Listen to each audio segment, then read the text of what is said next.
On the back of saying that, I mean, I know Barnaby didn't want to comment because he didn't understand or didn't have the full question they're asked by the journalist, but I can't help but ask you, Cracks, that when you hear a comment that says, I don't want to talk about the future, but as a former Italian national manager, people know how much Italy means to me. It's in my heart. I will never exclude the possibility or the idea to go back there one day. I just don't see how that helps right now. I don't see how that helps when we're currently not playing the greatest brand of football. It was, in my opinion, quite an insipid, lackluster display. If he has those thoughts, which, look, he's more than entitled to have, does he need to express them right now, Cracks? Anybody watching, Rick, when you finish the show tonight, why don't you pop along like to bed, and when you get into bed with your significant other half, just turn around to them and say, "Oh, saw my ex in town this evening, and she was looking really quite fine, and I can't really rule out me going back to him or her in the future, and you and I and this relationship we're having, I don't really want to talk about that." Because I'll tell you something, I guarantee you'll be picking up your teeth with a broken arm. For most people's arm. With a Mediterranean woman, you can definitely guarantee that. It's just, Rick, I'm lost for words. That's just like, and I know sometimes he says, oh, maybe my English and it doesn't come across. Well, come on, stop it. That's a piss poor comment, Rick. I'm sorry, I can't have it any other way. And for all the rights and wrongs and whatever the club does, and if he's been let down with this and everything else going on, what are you saying that for? Why are you saying that? He's been in this game long enough. His command of the language is good enough to know exactly what he said.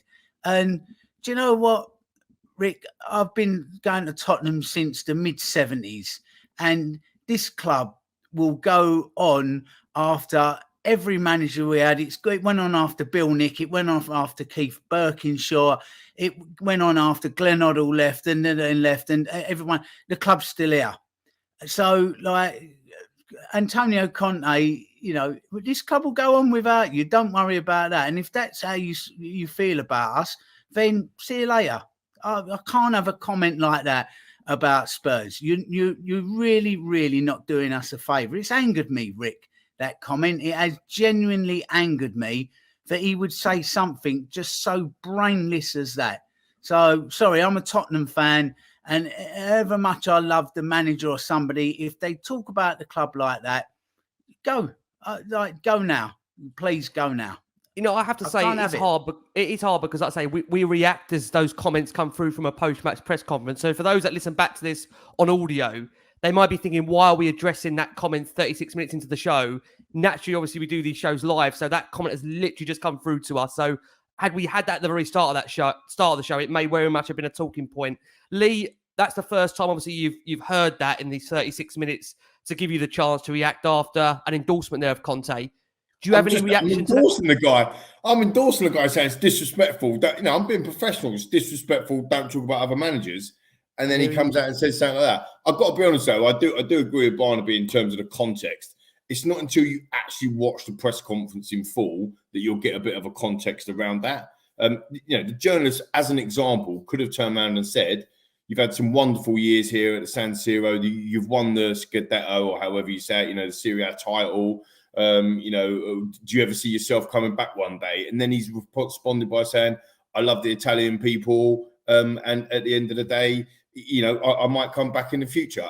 And that's very different to going, Tottenham's a pile of shit. I don't want to be it. Do you see what I mean? But he doesn't need to say that. What he could have said to whatever question is, my focus is on Tottenham.